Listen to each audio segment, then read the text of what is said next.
lecture at the University of Cambridge, Dr. Siercke told a worried audience that scientists have few answers for them. Since the mass coronal ejection of 2012, the strength of the Earth's magnetic field has increased by a factor of 50,000. This has resulted in huge disturbances in radio and satellite communications, dangerous bands of radiation around the poles, and as we can all see from our window, an aurora borealis that never burns away. Unfortunately, we are stumped as to why this is happening, and if we cannot find an answer soon, it may change the way we live, the way we communicate, even the way we evolve, forever. Dr. Siercke went on to say, "Bought you more electrolytes? Oh, new and improved citrus flavor." Thanks, Sean.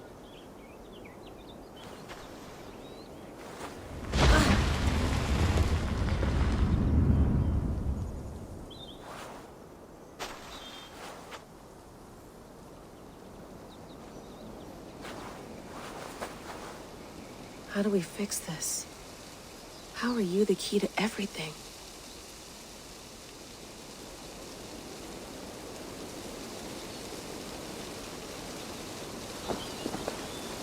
You're a long way from home, Eivor.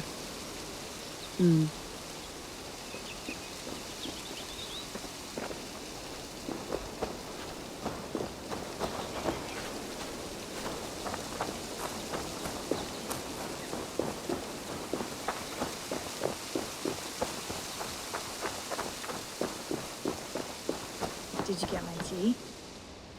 Oh, mint tea is not actually tea, Bex. It's an infusion. It's really just dirty, minty water. I don't care what you call it, Sean. Did you buy any? Of course I did, love. Hey, sorry about pulling you out.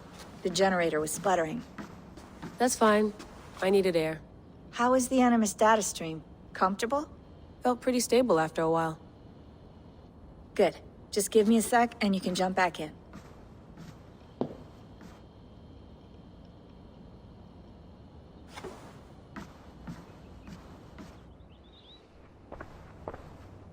Another satellite came down. Did you see? I did. One of Abstergo's. That's good. Well, most of North America just lost its GPS service, so depends what you mean by good, really. Right. Even when we win, we lose. Okay, we're all set. Whenever you're ready, you can jump back in.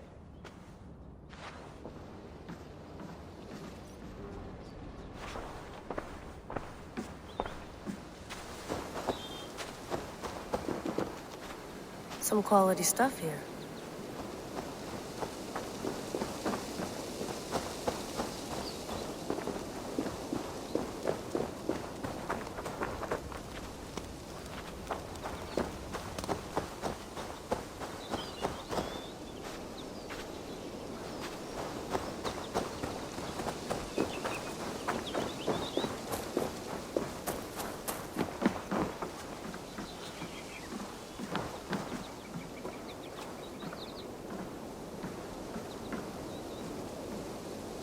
Beautiful.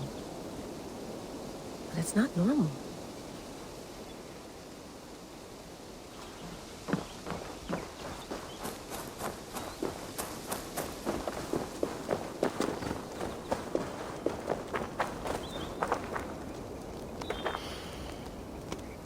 I should do this more often. Relaxing.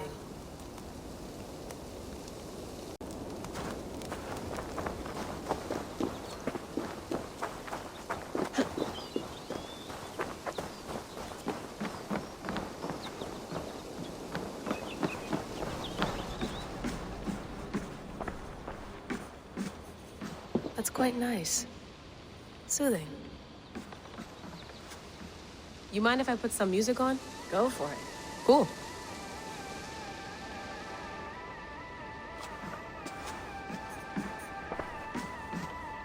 I went through hell to bring you here. It had better be worth it.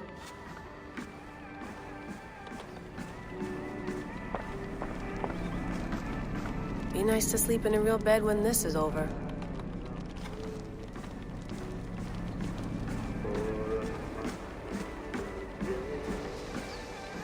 You gonna put this in the fridge, Sean? Of course. In half a minute. Remember, tomatoes go on the counter, not the fridge. Please enjoy your stay. Remember, all the garbage must be packed out, and please water the plants once a day.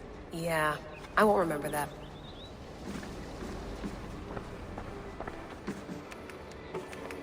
Let's have a look.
December, I think.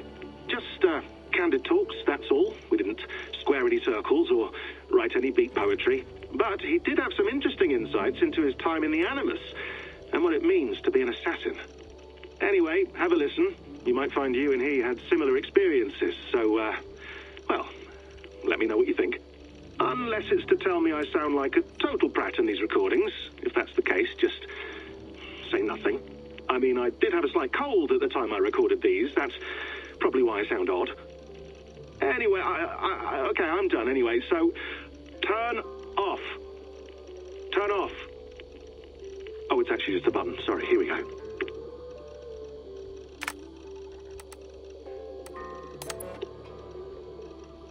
No, come on, Sean. Turn that thing off. Oh, hold on. I like what you said there. I want to get this for posterity. Say it again, nice and loud. Seriously? Sure, come on. If nothing else, it'll give me leverage with your old man. Ah, that's your angle. Nice. What I said was, I wish I hadn't been born into the Assassins.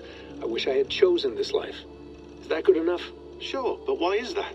Because choice is the central idea of our creed. It underpins everything, right? It's about free will. It's about seeing the evidence before you and saying, yes, this is what I want. Or, no, this isn't for me. But when you're born into a group like this, or any other, like I was, you get mixed signals.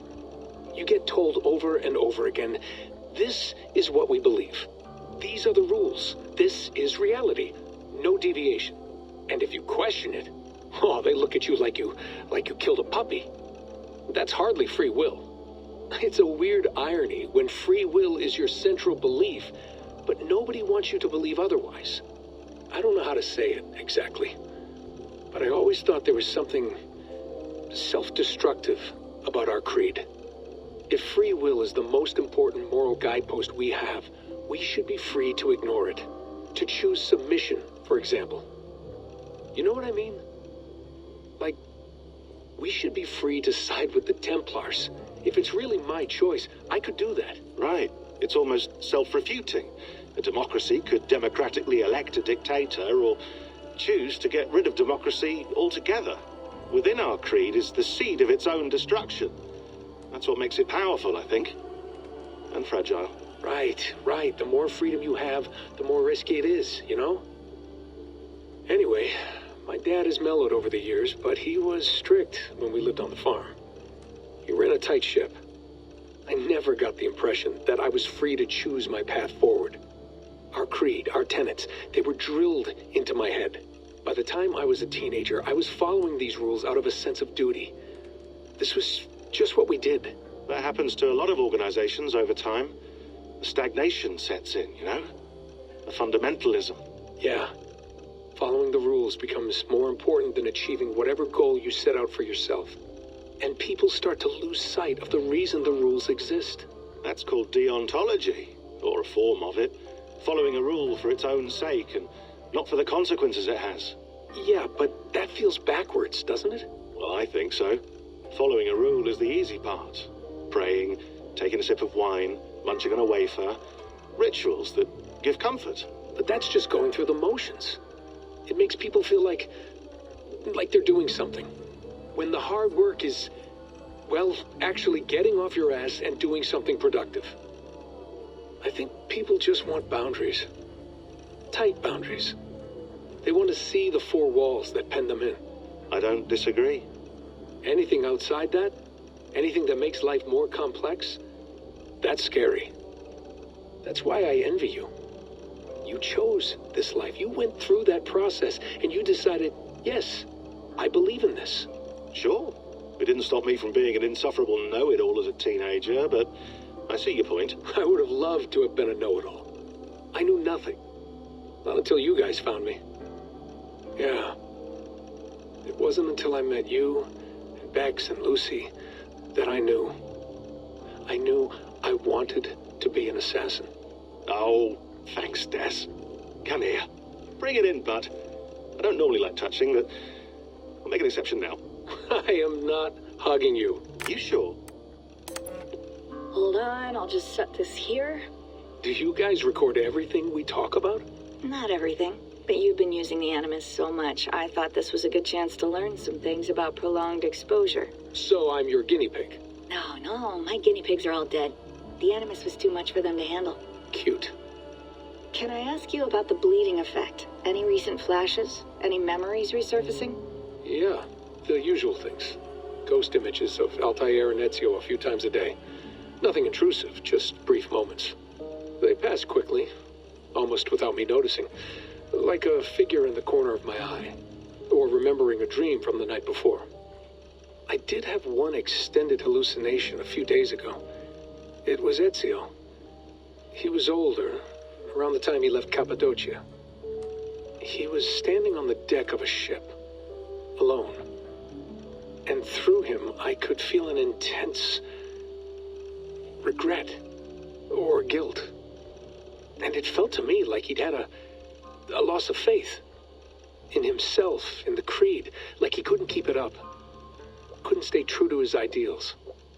And as I watched him, I thought, is this the moment he decided he was done being an assassin? It felt like it. Anyway, most of my visions have been brief, lasting just a few seconds.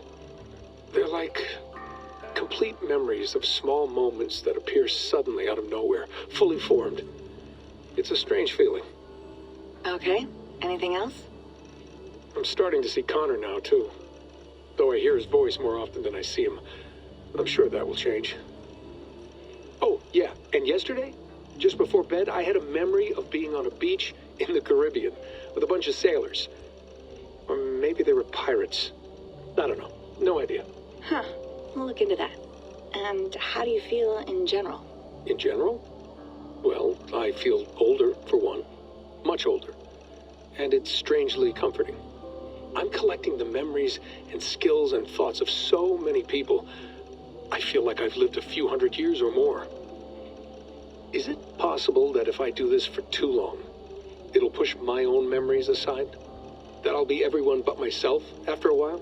It's possible. That's called identity substitution. It's happened before, but it's rare. And someone with your background shouldn't need to worry. My background? You mean someone with my genes? My abilities? You have Isu DNA, and that lets you see things and do things and withstand traumas that other people can't. And I can suffer in ways that others can't. That's not something to be proud of. You mean the apple? Yeah. It has a pull, Bex. It tugs at my brain. It talks to me. Teases me. Drives me mad. And what I did to Lucy... God damn it. Nothing is worth the damage I did. The pain I caused.